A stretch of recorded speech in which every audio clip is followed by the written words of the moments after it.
morning, everyone. Thank you for joining me today for the release of my proposed budget for the 2017-2019 biennium. I believe in a thriving Oregon, one that is resilient and sustains the well-being of current and future generations, where all Oregonians have opportunities to achieve their full potential. Achieving this vision requires healthy families and safe communities. It calls for careful stewardship of our natural resources to preserve the beauty and bounty of Oregon for generations to come. It relies on a seamless system of education from cradle to career and a thriving economy in every single corner of the state. To achieve this, my budget recognizes that we must continue investing in education to improve our high school graduation rates. We must keep expanding healthcare coverage until every single Oregonian is covered. We must make long overdue investments in our roads, bridges, and public transit to enhance seismic safety, reduce traffic congestion, and keep local economies humming. Addressing our transportation needs will also create family wage jobs throughout the entire state. We must protect our children and vulnerable Oregonians and make sure our families have access to affordable, stable housing. And we must make sure Oregonians have clean air and water, and our communities are safe and resilient.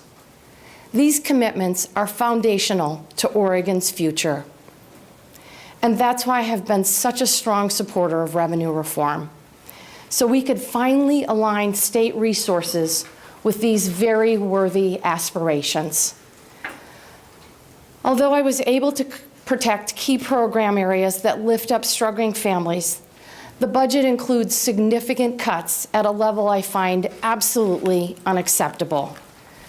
This budget is a short-term solution, nothing more. It represents the beginning of a conversation, not the end. The conversation about who we are as a state, where we want to go, and what we're willing to do to get there. State needs are growing, but state resources are not keeping pace with the need.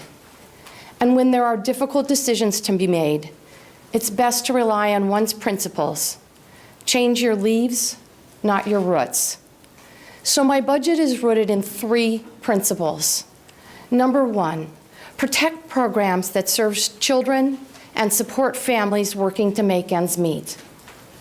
Number 2, prioritize programs that deliver the best long-term benefit, particularly for underserved communities, including rural areas, low-income people, and communities of color. And number 3, identify and expand programs that leverage outside funding sources and deliver the best bang for the buck. In this budget, I prioritize investments in our people. Investments such as healthcare, housing, education, and job creation that empower Oregonians and support their quality of life. I focus on those who have been historically underserved or whom the economic recovery has left behind. I had to make some very difficult decisions in order to protect the core programs that make a difference in the lives of Oregonians. So let me start with education. In 2015, we made important, even historic investments to build a seamless system of education from cradle to career. Today, even in the face of fewer resources, my vision and priority for education is just as clear, and the needs of our most vulnerable children and their families just as urgent. Every student ought to be ready for kindergarten, stay on track, and graduate prepared to succeed in a global economy. And we must increase the number of students graduating from high school with a plan for their future.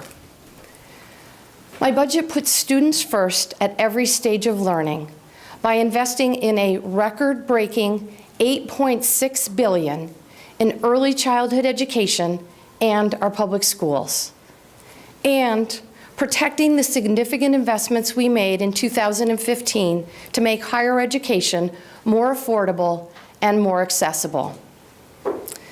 My budget also advances equity of opportunity, especially for our most vulnerable students, in 5 key areas. First, starting early to close gaps in opportunities starting at birth, and maintaining high-quality childcare and preschool options.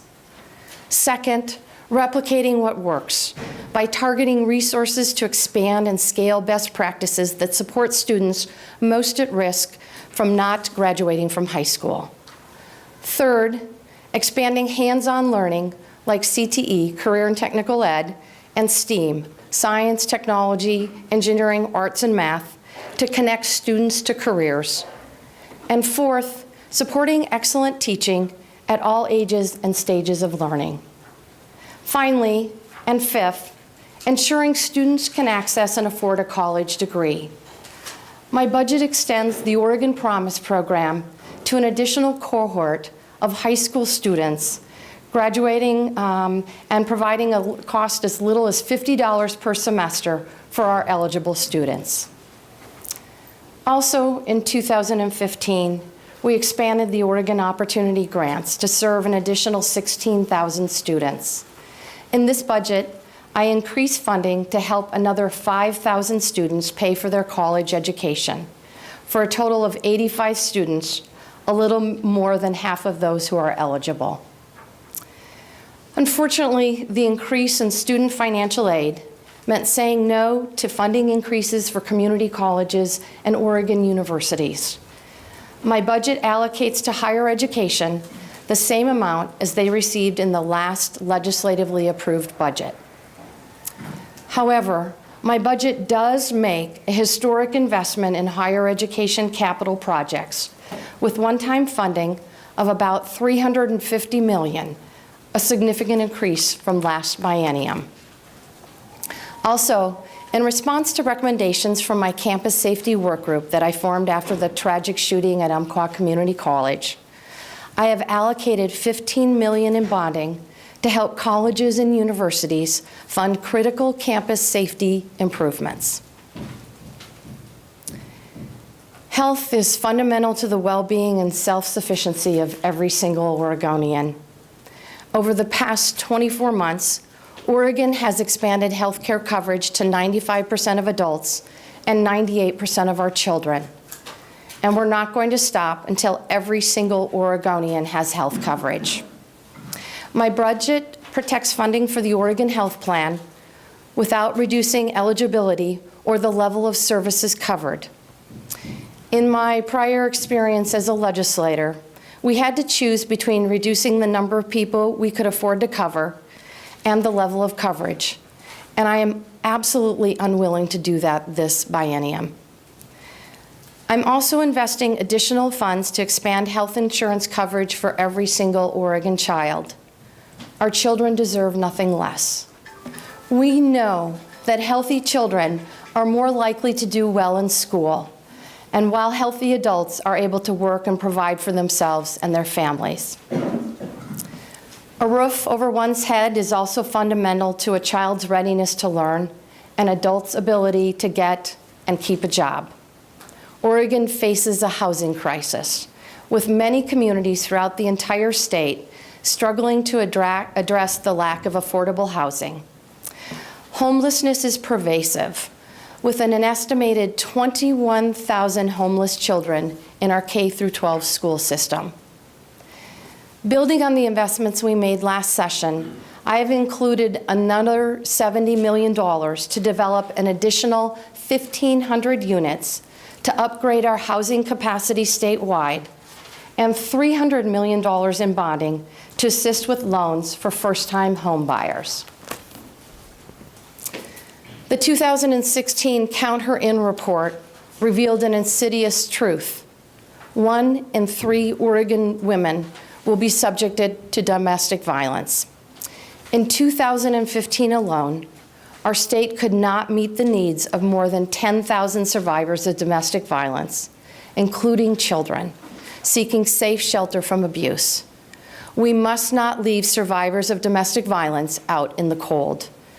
So I have set aside $2.5 million to evaluate and expand our capacity to address this absolute critical need. Investing in such fundamentals as housing, healthcare, and education are essential to self-sufficiency.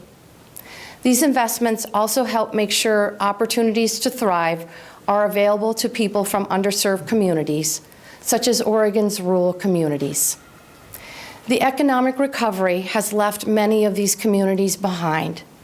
They are struggling for opportunities to create family wage jobs.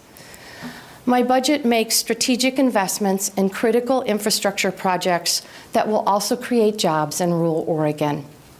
First, let's talk about transportation. Separate from the budget process, I have been working with legislators and community leaders on transportation legislation for the 2017 session. The economic benefits of a transportation package are threefold. Not only will we get the seismic and safety upgrades our roads and bridges need, we will get goods to market and workers to their jobs more efficiently. Plus, transportation investments create good jobs for Oregonians in every single corner of the state. Additionally, my budget includes $32 million in bond funding for grants for water projects to meet the needs of rural communities, agriculture, and the environment. My budget also authorizes $10 million in bonding for projects to upgrade 9 fish hatcheries. This will create short-term construction jobs and preserve long-term hatchery jobs in rural Oregon. Another $4.4 million will accelerate the pace, scale, and quality of restoration on our federal forests. In recent years, this great effort has led to a 16% increase in restoration-related jobs and 14% increase in federal timber harvests across Eastern Oregon. Under my budget, we will continue to create jobs in our timber-dependent communities. As an aside, I am very concerned about the health and future of public lands, in particular, the fate of the Elliott Forest. I appreciate the Elliott Forest proposal from Lone Rock Resources, Cow Creek Band of Umpqua Tribe, Confederated Tribes of Coos, Lower Umpqua, and Siuslaw, and the Conservation Fund. Their proposal noted that they invite additional partners. In response to that overture, I am actively looking to the state's bonding capacity as a way for the state to participate in a purchase agreement that maximizes public benefit. I look forward to discussing all available options with them and the land board at our upcoming meeting next week. And in the Portland metropolitan area, there is a $10 million in bond funding to jumpstart the cleanup of the Portland Harbor. This also supports restoration of family wage jobs in one of the biggest urban employment centers in the state of Oregon. Nearly 30,000 jobs are directly created by the firms located in the Portland Harbor area. And those jobs, in turn, generate $1.5 billion of direct wage and salary income. Education, healthcare, and jobs. These are the essential investments state government can make to open the doors of opportunity and prosperity for all Oregonians. Reduced federal funding and increases in the cost of state services resulted in a $1.4 billion projected shortfall. Plus, following the 2016 election cycle, 3 ballot measures passed that specified and redirected state spending, increasing the budget shortfall to $1.7 billion. When household resources are tight, Oregon families work hard to live within their means. They sit down at their kitchen tables and find ways to cut expenses and tighten their belts. State government needs to step up and do the same. That's why I'm calling on state managers to take specific actions to save money, such as delaying the filling of vacant positions and eliminating non-essential travel. Since becoming governor, I have noted that agency managers consistently work to improve business practices and operate more efficiently and at less cost. Just to give you a couple of examples, staff at the Department of Administrative Services renegotiated lease agreements, saving nearly $64 million in rent over the life of the leases. And the Department of Oregon State Police revamped its training programs, reducing injuries and related costs by as much as 35%. And now many agencies are routinely using webinars and other video conferencing techniques to reduce mileage reimbursement costs. There is still more that we can do, and our public employees continue to be the best source of efficiencies and cost-saving ideas. I am grateful for their commitment to giving Oregon the best return on our taxpayer dollars. As I said previously, the balanced budget I propose today is a short-term solution. It closes the budget gap through a combination of budget cuts and new revenue. The new revenue increases include increases in tobacco taxes, hospital and insurance company assessments to help pay for health care, and fills other gaps by closing loopholes in the tax code. Balancing the budget with program cuts alone would mean taking health coverage away from thousands of Oregonians. It would mean some families would not have access to preschool or early childhood education opportunities that support student success. It would mean no more Oregon Promise. These are not cuts that I am willing to make. Even with these revenue increases, this budget still contains major program cuts, painful cuts to higher education, natural resource agencies, and programs for vulnerable populations. This is both unavoidable and absolutely unacceptable. I am, however, presenting this budget as the starting place for a broader conversation with Oregonians and my legislative colleagues about how to best align our resources with our shared values and our vision for moving Oregon forward. I believe that the times in which we live always present both challenges and opportunities, including the opportunity to shape this time in our history, to reflect our hopes for the future and our faith in the Oregon way of coming together to solve problems. Thank you, and I'd be happy to take a few questions. Dick. Governor, how does your budget deal with PERS? Great question.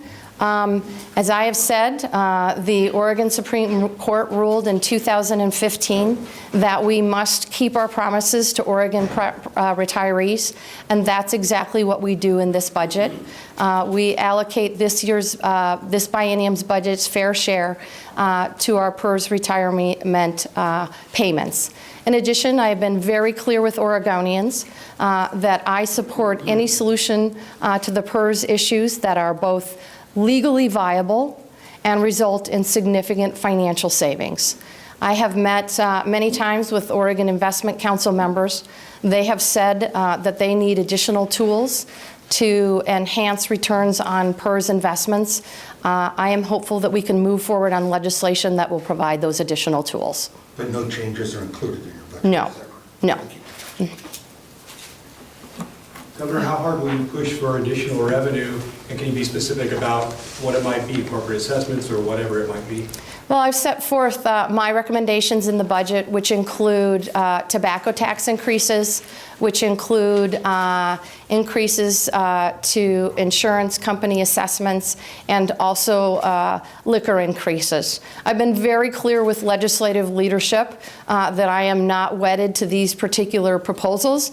I am willing to engage in a full conversation about what additional revenue sources they would like to see on the table. But I am adamant about key priorities, and that is making sure that we continue to invest in programs that support our struggling families and provide for our children. Gordon. Governor, what's your assessment of how revenue may change under the Trump administration, federal revenue coming in? Well, at this point in time, we know absolutely that in terms of the Oregon Health Plan, we're losing one-time federal dollars, and we're also losing, there's a reduction in federal revenue. I am committed to making sure that all Oregonians have health care coverage. That's why I've made the proposals in terms of hospital assessments and insurance company assessments. If the legislature has other ideas that will ensure that we move in the direction that we move forward in terms of making sure all Oregonians are covered, then I'm happy to move in that direction. You used the phrase short-term solution a couple times. I mean, it's a 2-year budget. What do you expect to be different in 2 years that would lend itself to this being only a short-term solution? Well, I see this as a short-term solution because I'm committed to key priorities: sustaining our investment in early childhood education, making sure that we maintain classroom sizes and we continue to invest in career and technical education, making sure that we provide health coverage for all Oregonians, particularly our children. As I said, my priority is that the short term and delivering a balanced budget that meets these concerns. The longer term, obviously, Oregon has a deficit gap in our financial needs over the next couple of bienniums. So I am continuing to have conversations with the business community and the labor community about how we come together and solve this long-term deficit in Oregon's revenue. Governor, you're holding higher education funding the same, but you're increasing capital investments. What was the logic and reasoning? Well, my focus was on ensuring affordability and accessibility to struggling students, and that's why we funded the Oregon Promise program, this year's high school graduation cohort, and will enable them to attend for as little as $50 a semester to our community colleges for our eligible students. And secondly, we expanded access to the Oregon Opportunity Grant, adding 5,000 students on top of the 16,000 that we added last biennium. We were limited in resources, and so we have funded the universities, our Oregon public universities, at $667 million, and our community colleges at $550 million. Because we were limited on general fund dollars, and because of the great need in capital construction, we then boosted the capital construction dollars to $350 million. I obviously would have preferred some other choices. I'm hoping there'll be a further conversation in the legislature about access to higher education and community colleges. Governor, you talked to the CMS administrator 2 weeks ago. Did he give you any indication that we're going to get the waiver? Have you had any other conversations or any indication that we will? We're continuing to have conversations. We have been aggressive for the last several months about the waiver, and we're continuing to have those conversations, and I will certainly keep you all posted. Governor, by keeping the funding the same for public universities, you're in essence passing on their austerity measures that they must take onto them, putting it on their shoulders. Can you speak to that a little bit? Sure. So my focus, as I mentioned, was around providing for access and affordability for students in Oregon that can least afford to attend both community colleges and higher education at our universities. And in doing that, that's why we expanded our Oregon Opportunity Grant, because those are the students in greatest need financially and most likely to have barriers to attend universities. Like I said, I think this is the beginning of the conversation. I anticipate that the universities will be having further conversations with the legislature about that level of funding. If the legislature can find more resources to increase that number, I will certainly support that. Governor, as you see it, is there a fundamental problem with the way that Oregon takes in revenue? Well, certainly Oregon has been challenged for the last couple of decades. We are an income tax revenue-based state, and when the economy is doing well, Oregon tends to do well. And we have seen this over the last 20-plus years, that when the economy is challenged, then obviously our revenues go down. And that in turn results in cuts to education, cuts to healthcare, and cuts to public safety. I think it's absolutely critical that we continue to look for ways that stabilize and provide adequate and stable revenue for Oregon's key services. Sorry, and I'll come back over. You expressed during the election cycle that you felt like corporations need to pay a greater share toward state revenue. Why have you chosen not to make an initial proposal for something more moderate that? My focus was on being focused on the budget and delivering a balanced budget that will meet the needs of Oregon children and our vulnerable populations. I have continued to have ongoing conversations with the business community about how we stabilize and provide adequate revenue for Oregon's basic services. One of the things that we have in agreement in the business community is that we believe that Oregon needs additional revenue on the table. And so we will continue to have those conversations, and I hope over the next several months, maybe years, reach a consensus about how we do that. This is an ongoing conversation that governors and legislators and leaders have had for over 20 years. And Oregon governors and legislative leadership have struggled to find the right solution. I am hoping that over the next several months, possibly years, that we can find that right solution that will meet the needs of Oregonians, provide stable and adequate funding for key services, and make sure we close the deficit over the long term. One last question. Just along those lines, do you have any ideas for specifically that you want to support revenue reform? Well, certainly I had a concept that was on the ballot this last session that Oregonians rejected. I think there are a number of concepts out there. We are looking at a number of different models, and we are continuing to have conversations with both the business community and the labor community about how we move forward together. Governor, as a follow-up to my colleague's question here, some partnerships and businesses, the owners wind up paying personal income tax because of the so-called pass-through tax loophole. And that has been an issue among, in many states at closing that loophole. Does your budget take a look at that? Yes, actually, and because in a very tight fiscal environment, we can no longer afford to keep these types of preferential tax treatments. In my budget, I do propose essentially eliminating those special benefits, and hope that the legislature will move forward on that. Governor, local question, I'm sorry, but your budget proposes to close the Junction City Hospital in 2018. Can you walk us through that decision and the fact that it only opened about a year and a half ago? So my budget proposes a number of program cuts and facility cuts. Obviously, the Junction City facility being one of them. It was a very difficult decision for me to make, but as I mentioned, we are in a very tight fiscal environment. I think it's really important that people struggling with mental health issues get the services they need, and I think we need to move toward deinstitutionalization and making sure that folks get the services they need in our communities. I believe, and George will be following up with you in detail, but I believe overall our budget holds mental health services harmless overall.